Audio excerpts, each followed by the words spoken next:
Nick Dwyer back for the 10th inning, giving you another episode of This Day in Sports History. In yesterday's episode, in Major League Baseball, we had the MLB decide whether to keep the Best of 7 World Series or Best of 9, and Commissioner Kennesaw Mountain Landis actually casted the deciding vote, going with the American League for Best of 7 series.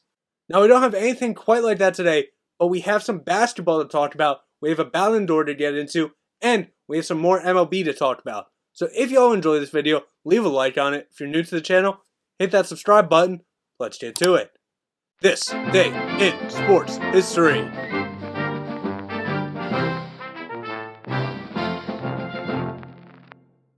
And we will start out today in 1891, and the first game of basketball based on the rules created by James Naismith would be played by 18 students in Springfield, Massachusetts.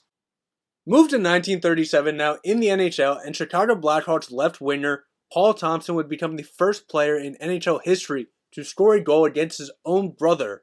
And this would come with just 9 seconds remaining in the game. However, the Bruins would end up winning 2-1.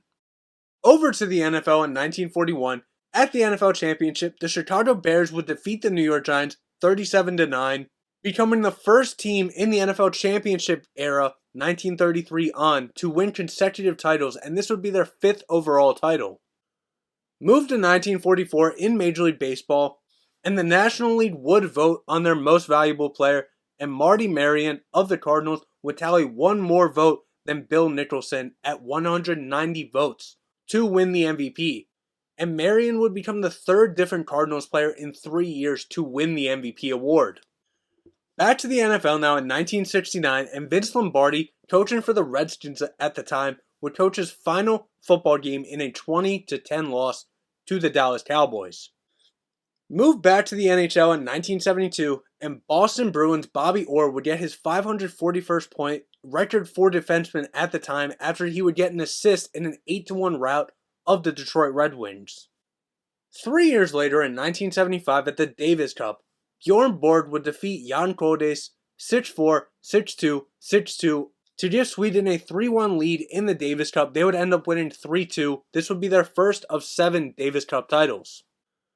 4 years later in 1979, back to the NHL, Gary Under's NHL record for most consecutive games would end at 914 as the Flames would lose 5-1 to the Blues on the day, as he would be benched by the coach on the day. Now this record would eventually be broken. Over to the NBA in 1980, and Kareem Abdul-Jabbar would become only the 5th player in NBA history to reach 25,000 points, as he scored a season-high 42 points in the Lakers' 135-102 victory over San Antonio.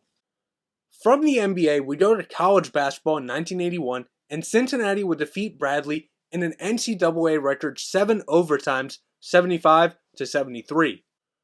Moved to the NFL now in 1997, and in the final game of the season, Barry Sanders, playing for the Detroit Lions, would amass 2,000 rushing yards, becoming only the 3rd player to ever do so. And on the day, he would get 184 yards, 1 touchdown for a season total of 2,053 rushing yards. Moved to the international world of football now in 1999, and Barcelona midfielder Rivaldo would win the Ballon d'Or ahead of David Beckham and Andrei Shevchenko.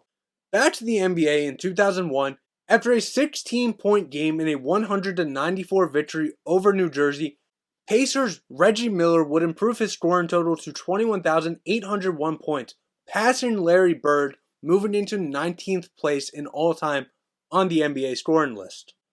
Back to the NHL in 2009, the New Jersey Devils would shut out the Pittsburgh Penguins in a 4-0 victory, and Martin Brodeur would get the league record for shutouts with his 104th, breaking his tie with Hall of Fame goalie Terry Sawchuk.